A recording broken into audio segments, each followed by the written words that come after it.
Vous êtes sur France 24, c'est l'heure du journal de l'Afrique. Soyez les bienvenus. Voici les titres. Le président tchadien Mahamat Idriss Déby accorde une grâce à l'opposant Succès Masra et 8 autres dirigeants de parti. Le chef des transformateurs purgé depuis plus d'un an une peine de 20 ans de prison ferme. Cette grâce ouvre-t-elle de nouvelles perspectives pour l'opposition? Nous poserons la question à notre invité, le journaliste tchadien Éric Topona. L'épidémie d'Ebola touche une 6e province de la République démocratique du Congo. Il s'agit du Bawele. L'annonce a été faite par Jean Kaseya de l'Africa CDC, l'agence de santé de l'Union africaine, alors que 2184 personnes sont décédées et 4665 cas déclarés positifs au virus selon les autorités. Enfin, l'Éthiopie a le vin en poupe. Le pays est en passe de devenir un nouveau géant du vin africain grâce notamment à un partenariat entre viticulteurs locaux et experts français, mais également une consommation locale qui ne cesse d'augmenter. Le reportage en fin d'édition.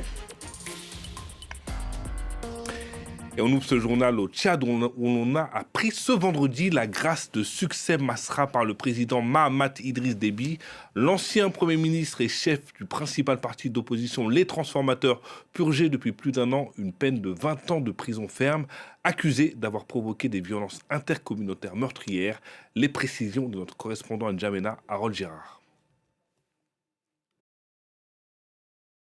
Succès Masra, ancien Premier ministre du Tchad, avait été arrêté en mai 2025 et condamné quelques mois plus tard à purger une peine de 20 ans de réclusion criminelle pour plusieurs chefs d'accusation sous la bannière de l'incitation à la violence intercommunautaire. Par ailleurs, 8 membres parmi les leaders du GCAP, le groupe de concertation des acteurs politiques, ce groupe d'opposants qui avait fait front commun, avaient été condamnés, eux, à 8 ans d'emprisonnement chacun, notamment pour rébellion. Ils ont tous été graciés ce vendredi par le président tchadien Mahamat Idriss Déby Itno, qui avait déjà laissé apparaître son intention plus tôt dans la semaine à l'occasion du jour de l'indépendance du pays. Du côté de ses opposants, eh bien, ils avaient tous clamé leur innocence pendant des mois, pendant plus d'un an pour Succès Masra. Ils avaient également dénoncé des procès politiques, alors que du côté du gouvernement tchadien, eh bien, chacune des prises de parole officielles avait servi à nier toute implication de l'exécutif tchadien dans ces affaires qu'ils avaient qualifiées de purement judiciaires. Et pourtant, l'ONG Human Rights Watch avait sorti en mai 2026 une analyse selon laquelle l'espace politique au Tchad se rétrécissait de plus en plus. Et pour aller plus loin, avec nous depuis Berlin, le journaliste tchadien Éric Topona, fondateur du site Vent d'Afrique, qui consacre sa une du jour sur cette grâce, mais également auteur du livre Essai pour la refondation du Tchad aux éditions L'Harmattan. Bonsoir, monsieur Topona, et merci d'avoir accepté notre invitation sur France 24. Donc, Mahamat Idriss Déby gracie Succès Masra en marge du 66e anniversaire de l'indépendance. On peut dire que c'est un geste politique ou un acte de justice?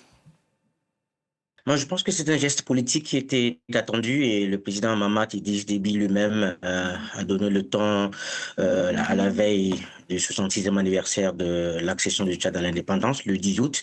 Il avait annoncé dans la foulée que plusieurs condamnés allaient bénéficier d'une mesure de grâce présidentielle. Et il était dans l'air du temps que le président Mahamat puisse donc passer des actes, de la parole aux actes. Et Succès Masra ainsi que les autres leaders politiques qui étaient en prison ont été graciés. Un acte politique après une condamnation pour des affaires de droit commun. Succès Masra et son camp réclamaient une amnistie, pas une grâce. Quelle est la différence concrète pour lui et son avenir politique? Je pense qu'on n'a pas besoin forcément d'avoir été à l'université ou d'avoir fait des études de droit pour savoir qu'une grâce présidentielle est différente d'une amnistie. La grâce, certes, permet aux opposants dont Succès Masra de sortir de prison, mais il reste inéligible. ils restent inéligibles puisque leurs droits civiques et politiques restent donc confisqués, entre guillemets, à la suite de leur condamnation, alors qu'une amnistie effacerait toutes les condamnations et ils seraient éligibles. Je n'ai pas de preuve personnelle que Succès Masra exigeait une amnistie. Ses partisans sur les réseaux sociaux l'ont clamé à souhait. Leur dirigeant est innocent. Il va falloir qu'il soit amnistié. Pour l'heure, on va attendre. Hein. Beaucoup d'observateurs pensent que c'est déjà un premier pas, le fait que Succès Masra ait recouvré la liberté. Les tractations politiques vont se poursuivre.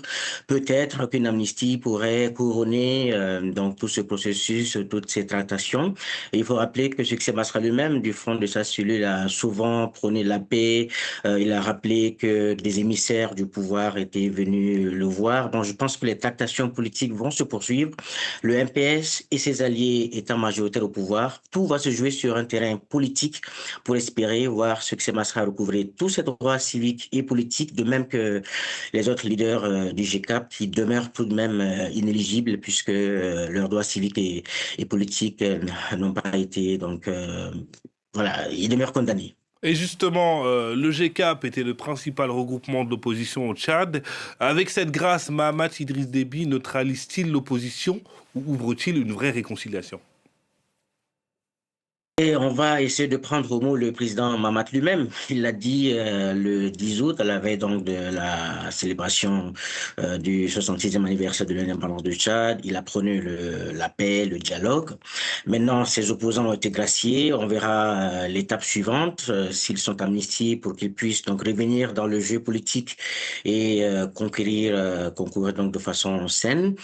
Beaucoup de voix non officielles pense que les transformateurs et les autres leaders vont être rapprochés dans le cadre peut-être de la formation d'un gouvernement d'union nationale, comme on en a toujours connu au Tchad.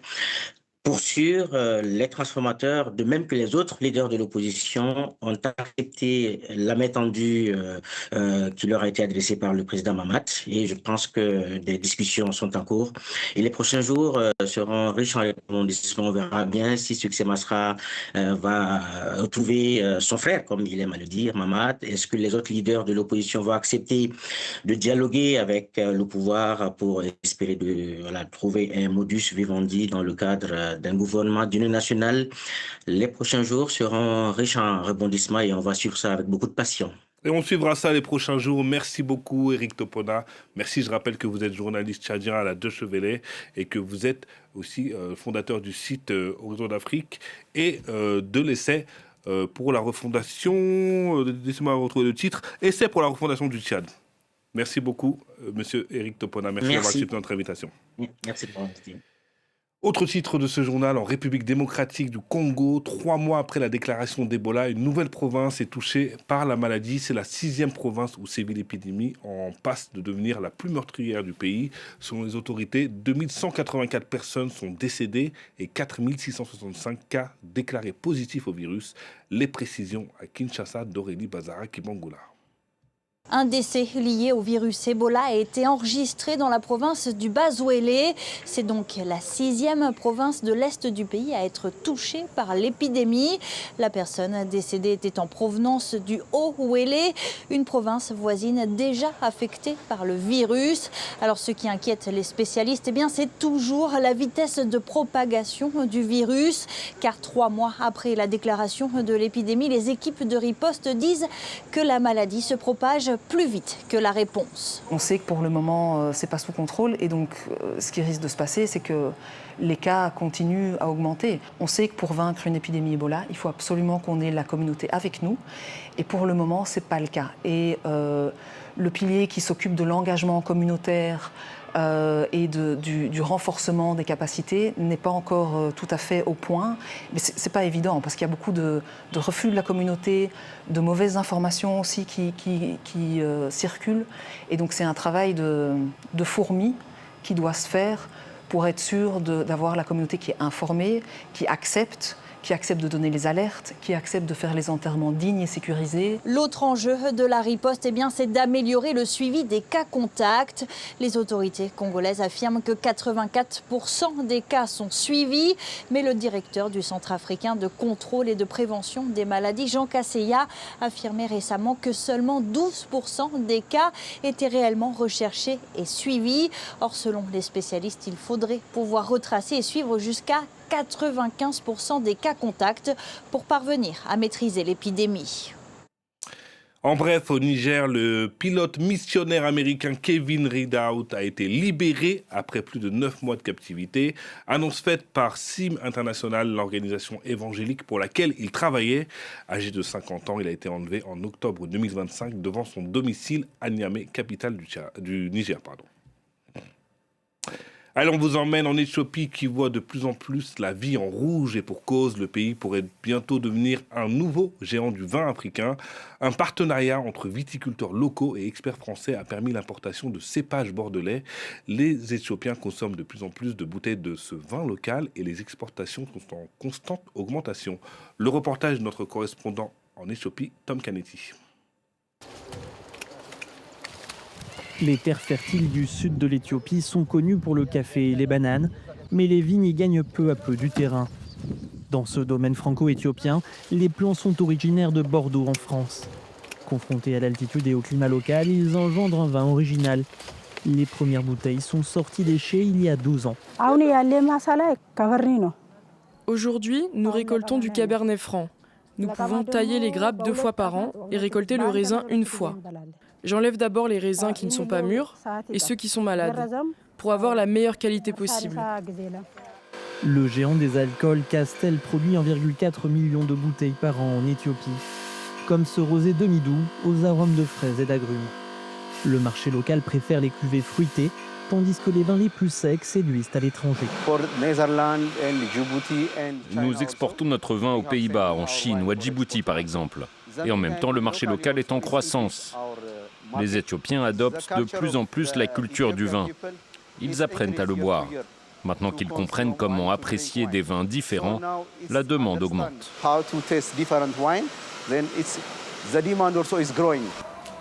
Une popularité renforcée par le développement de l'hôtellerie et des restaurants de plus en plus nombreux à Addis Abeba.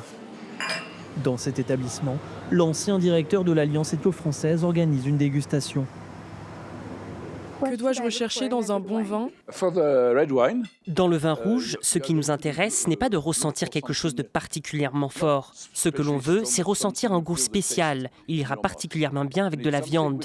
Et en Éthiopie, vous adorez la viande. Donc cela peut très bien aller avec vos plats tels que le kitfu, du teresiga ou encore du dorowot. Cet engouement renforce la viticulture locale dont les revenus devraient croître de 10% chaque année jusqu'à la fin de la décennie. C'est la fin de cette édition. Merci de nous avoir suivis. Restez sur France 24. L'information continue.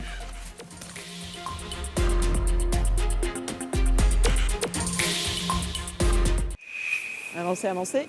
Comme je vous l'ai dit, c'est un lieu d'hommage. Donc c'est un lieu silencieux. Qu'est-ce qui amène un lycéen à passer les portes du château de Vincennes ou de l'hôtel de la Marine, à s'approprier le beau et l'histoire que portent ces monuments? On veut travailler sur notre mémoire collective. C'est la question que se pose une trentaine d'élèves de filières professionnelles pour le programme Monumentaux. En fait, ça fait peur. En fait, il fait peur. On dirait qu'on est dans un manoir qui fait peur, tout ça. Une réflexion ouverte sur la politique culturelle en France. Mettre des vidéos pour expliquer la manière dont l'œuvre a été produite. Merci beaucoup de m'avoir écouté. Monumentaux, penser le patrimoine pour tous, c'est dans Pas de quartier sur France 24.